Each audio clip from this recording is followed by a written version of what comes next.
Hello. Now, I'm going to ask you for something. You haven't subscribed to our channel yet, so please, subscribe now. Your subscription is essential to make our channel stronger every day. Come on, I'm waiting for you to subscribe to Deadlight Dreams. Now, let's get into another story. The Devil's Farm. My name is Gilda. It was in 1952 when my father, Sebastian, got a job managing a farm in Cornelio Procapio, in the north of Parana, Brazil. So we moved there. The land belonged to a man named Mr. Declisio. When we arrived, he had a long talk with my father. He said he wanted to make that land productive again, because everything he tried before had failed, and he needed a good manager, man of action, unafraid of hard work. The previous manager hadn't done what needed to be done and left the place in ruins. We moved into the same house where the previous manager had lived. Once my father took over, everything started to change. Many workers were let go, others were hired. Soon, my father began working hard on the farm. It was back-breaking labor. Of the old employees, only one family remained at Mr. Declisio's request. We quickly became friends with them. The farm had truly been abandoned. It took a lot of work and dedication to bring things back in order. Through that family, the only one who stayed and with whom we became close. We learned that the old manager was a terrible man, violent. He abused the workers, drank heavily, beat his wife, and was into witchcraft things of the devil. He was so wicked that he once even challenged Mr. Declisio himself, who had to gather some men to forcibly remove him. But before leaving, the man swore revenge. He cursed the land, saying it would never again be fruitful. He declared that if anyone dared to live in the house he had once lived in, they'd regret it for the rest of their lives. That house would be cursed forever, a house of Satan, and the entire farm was doomed, according to Mr. Declisio himself. Soon after that, strange ritual offerings began to appear at the farm gate. Every day, they'd find bottles of cachaca, black candles, dead chickens, flowers, ... He had to clean them up himself because none of the workers dared go near. They were too afraid.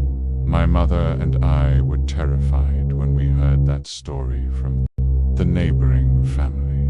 When we told my father, he dismissed it all. "That's nonsense," he said. "Country folks' tales. We're here to work, not listen to superstitions." He even scolded us for giving attention to such stories. Every day, Dad was up at dawn, working in the fields. Mum and I went to the main house. She handled the cooking while I cleaned with 3 other women who didn't live on the farm but came in to work. One day, while I was cleaning with one of those women, she asked me, "Is everything all right in the house where you live?" I said yes and asked why. She said, "You don't know. They say that house belongs to the devil. They say terrible things happen to those who live there. Some say there's a statue of Satan buried under the house, the old manager's protection." I told my mum what I'd heard. She got mad. "Stop talking about that. It attracts evil into our lives." No matter how hard I tried, I couldn't forget what the woman told me, especially at bedtime. My mind wouldn't stop racing. 2 months passed. The land was finally ready for planting. My father came home happy, saying it was time to plant coffee seedlings. The farm was finally coming together. He said it proved that all the talk of witchcraft was nonsense.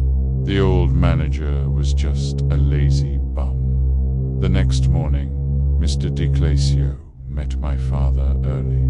He was excited to see the first day of planting, but when they got to the field, they were horrified. The entire field, previously plowed, fertilized, and organized, had been completely destroyed, as if a tornado had torn through everything overnight. No, one could understand how 2 months of work had vanished in a single night. Everyone gathered at the main house to try to make sense of it, but no explanation came. Dad even asked if the old manager could have done it. Mr. DeClasio said it would have taken machines and many men impossible without anyone noticing. That night, my father sat in silence for hours. Later, in the middle of the night, I woke up to his screams. He was in his room, eyes wide open, clutching his neck, yelling he had dreamt of a snake wrapping around his throat. He said it was just a nightmare. But when he came into the kitchen the next morning, my mother gasped in horror. His neck was completely bruised, as if something really had strangled him. We searched the house, but found nothing. Still, my father told us to deep clean everything, just in case. Under their bed, there was a patch of cement with no tiles. I tapped it with a broomstick, and it sounded hollow. I told my mother it must be where the old manager buried the statue. She got furious again. Enough. I don't want to hear another word about this nonsense. But when I later told Dad, he said he didn't believe in those things, but admitted something strange was happening. He said he'd ask Mr. DeClasio for permission to dig under the bed. The next day, Mr. DeClasio came to the house, curious. When they removed the bed, they found a large cement patch. They broke it with picks and shovels, and sure enough, buried, there was a large object wrapped in a tarp.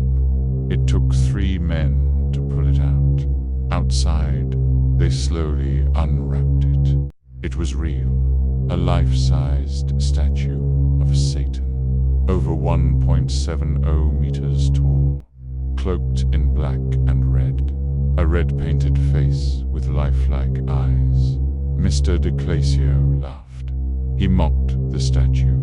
"You think this crap is causing trouble? This is nothing, just a plaster doll." He ordered the workers to throw it in the river, but everyone backed away in fear.